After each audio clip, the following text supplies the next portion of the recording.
Today, I feel a genuine sense of frustration, sadness, because I get the strong sense that there is no real interest in understanding some of the risks associated with the pandemic.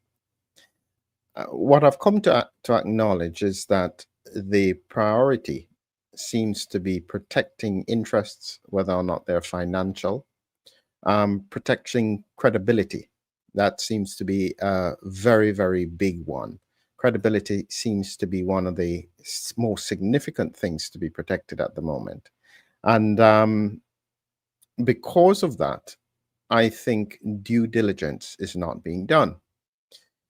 What concerns me is that I seem to be one of the few voices trying to ask questions. And the problem is that when there are not many of you, you're very easy to target because nobody else is saying anything.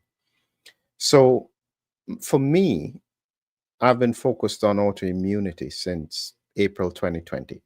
And I had always said that severe COVID was viral mediated autoimmunity. What that meant is that the virus causes the infection, but it's not the infection that kills people in severe COVID, it's the immune response to the infection. And the immune response is an autoimmune response. That's what I've been saying, meaning that the immune system targets normal proteins, not just the proteins on the virus.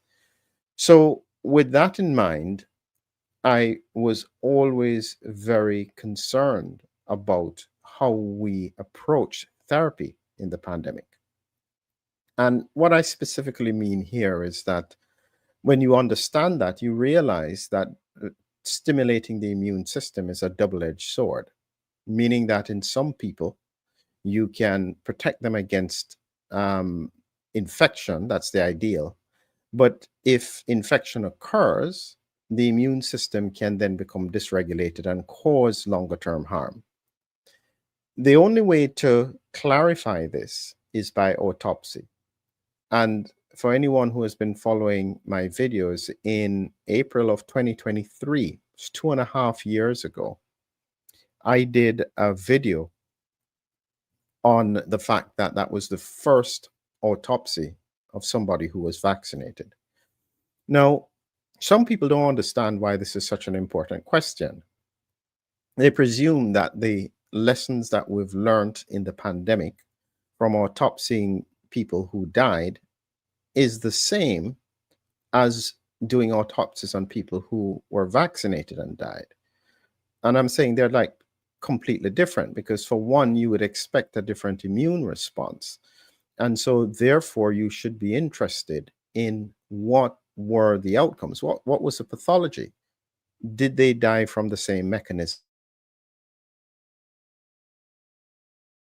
That to me is an obvious question. And what I can categorically tell you is that they don't know how people who were vaccinated die of COVID.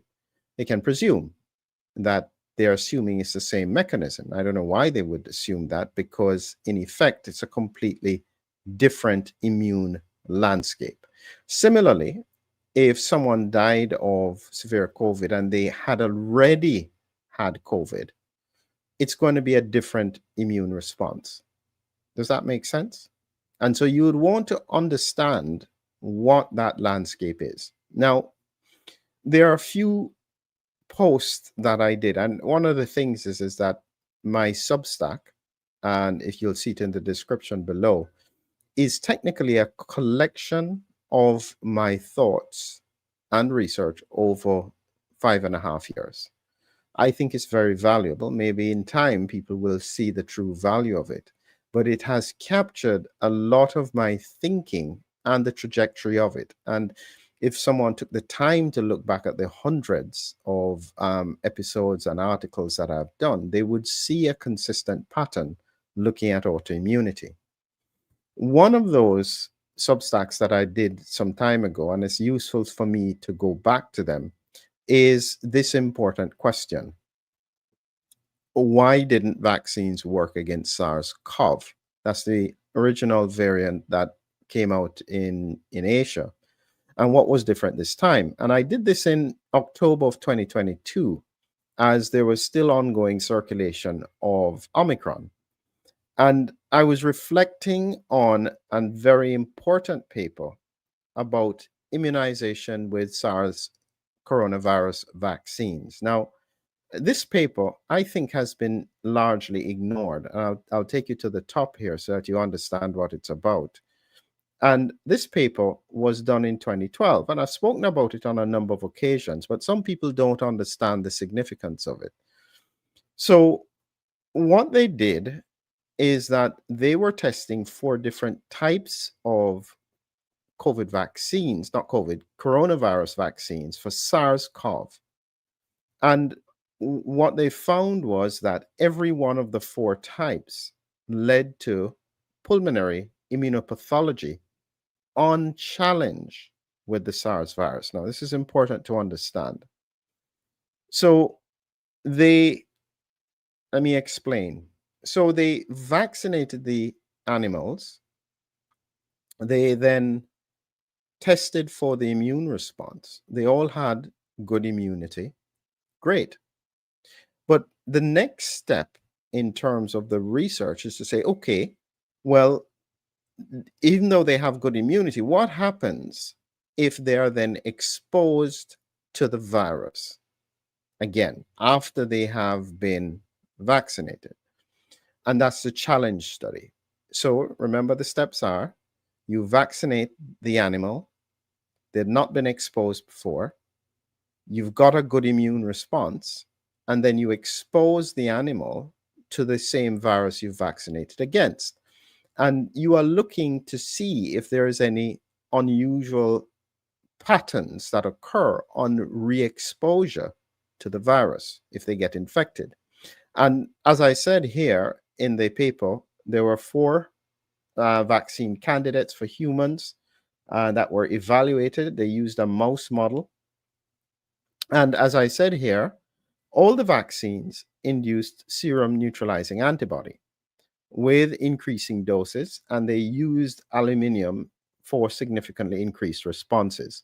Now, these were injectable vaccines, and the problem with SARS-CoV and SARS-CoV-2 is they're very good at infecting the airway, so you need mucosal immunity. But anyway, after they'd done all 4 of the vaccines, they then challenged them to the virus, exposed them to the virus. And in effect, all of the mice exhibited histopathological changes in the lungs 2 days after challenge, including all animals vaccinated or given the live virus influenza vaccine or PBS suggested infection occurred at all. And they found that the histopathology seen in the animals given one of the SARS-CoV vaccines was uniformly a T helper 2 type immunopathology with prominent eosinophil infiltration. So at this point, they realized they had a problem, because if you look at the conclusion, they said that all of those SARS-CoV vaccines induced antibody protection against infection. However, challenge of the mice given any of the vaccines led to the occurrence of T helper 2 immunopathology. And they don't show it suggested some kind of hypersensitivity. What I'm saying is that it's more autoimmune because of the spike protein. And they concluded caution in proceeding to application of a SARS-CoV vaccine in humans is indicated. So this was known from 2012. And as I said, I think that the most critical point you have to understand is if they had given those mice or the animals the vaccine, they saw good immune response. They then expose them to the virus, and they say, for instance, the mice don't suddenly die of something. They would say, great, no problem. Because if you are not doing autopsies and you're not doing histology, you will not see this kind of response. And this is the important point. This is why I keep on talking about autopsies. if you don't do them, you cannot see these responses. So you may think, well, if it doesn't kill them immediately, does it matter? Believe me, autoimmunity and a chronic immune dysregulation is one of the worst problems to have, because we don't have any effective ways to switch it off. We can use drugs to suppress the immune system, but it comes with risks in the long term. So you don't want to get it in the first place. So here we have, across the world, instituted measures, done vaccination, and not done the follow-up autopsies. I mean, somebody has to explain to me the logic in that, especially when we understand this kind of response occurred in prior situations. I really don't understand why this is so complex. Why is it that there is a question? Why am I being targeted for asking this? Why is the public not interested? I mean, there's just so many questions that make no sense. The other point that I wanted to make was the fact that sometimes if you are not doing autopsies in humans, what you are then able to do is follow the trajectory with animals, okay? And this was another post that I did, and I think I did this in 2022 as well. And this one was, did COVID vaccines skip animal trials? Fact checking. And I had done a point about the fact check from Reuters where they said they did not skip animal trials because of animal deaths. And I was pointing out is that, yes, that was true, but that's not the whole picture. And it highlighted an interesting article from a blog here. While usually regulators require that an industry show a product is safe in animals before it goes on to clinical trials, for COVID vaccines, regulators accepted that preclinical studies could be conducted in some cases in parallel to the first clinical studies to save time, considering the urgent need for COVID vaccines. Okay? So the critical thing here is the in parallel. So what that means is that you would be doing the same process with the animals at the same time as you're doing it with humans to save time. And as you are doing that process, you would then be monitoring the outcomes, looking at histology and looking at blood tests and so on to try and understand if there are any risks. So you may think, did they do them? Well, yes, they did start them. Okay. And what I did at the time, and you won't be able to see this in detail, you'd have to look at the post. But the critical thing that you can see here is that this is a breakdown of all the vaccines that they used and the control groups and so on, looking at these animal studies. What you have to notice is that after they did the animal study, so they'd give them the two vaccines, and then post-channel challenge, this is the necroscopy, which is the autopsy on the animals. So up to 16 days after they had been vaccinated. Okay? Part of the problem with that is that it means, therefore, you don't have any ongoing parallel animal studies, because those animals, it wasn't so much that they died, but they were killed to look at autopsy evidence. And it means, therefore, that you don't have any ongoing parallel studies looking at what happened after 2 doses, after 3, after 4, after 5, after 6, after 7, after 8, after 9, after 10. You cannot tell me scientifically that they are the same. And so what should have been happening is that they had a cohort of animals that they were following. And each time they were also giving them booster doses. Every time they had one, they'd give another set. And they would then have animals who were given up to 10 booster doses. And the purpose then is that you would then be able to study and see, okay, is there any pathology that we need to be aware of or concerned about that could be relevant to humans? So we're flying blind. Nobody knows. Nobody cares. We just move on, and let's hope that everything is fine. And as I said, I feel a sense of frustration because what am I supposed to do? I'm one voice. I can't do this on my own, and nobody else seems to be particularly interested. There is a lot of other work that can be done. Maybe it is time to just focus on what I predict will be the complications. Instead of focusing on the questions, I can tell you exactly what's going to happen next. It's not difficult. If you understand autoimmunity, you understand which proteins are targeted, if you understand how the immune system is responding, the mechanisms and the consequences are going to be pretty clear. And so at the moment, I'll be doing this presentation soon. And this one here is about post-infectious autoimmune disorder following SARS-CoV-2 infection.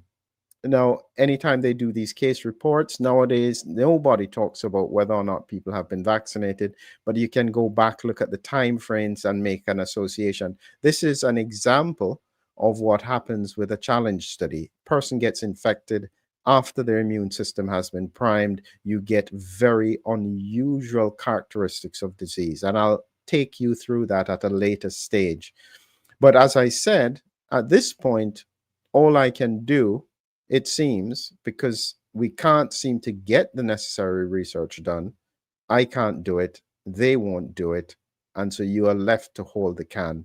Let's now follow what the outcomes are, and because no autopsies are being done on the vaccinated cohorts directly, I'm able to find indirect evidence by looking at people who had possibly been vaccinated before, had then infection, look at the pathology, and then try and extrapolate it to say, okay, this is likely to be what you will see. These are the mechanisms, and this is what's going to happen. That's the best we can hope for. I'll try and keep my spirits up. There's still a lot of work to be done, but it's a long, hard slog. And at the moment, sometimes you just feel a bit frustrated by it all. So thank you for listening. Look forward to sharing more information with you in the near future.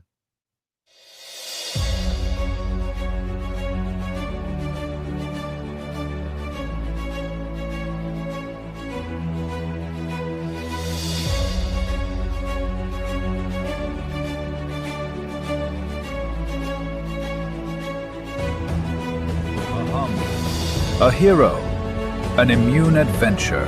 Humming Heroes, your lyrical guide to the body's defenders. Now on Amazon. Check the links below.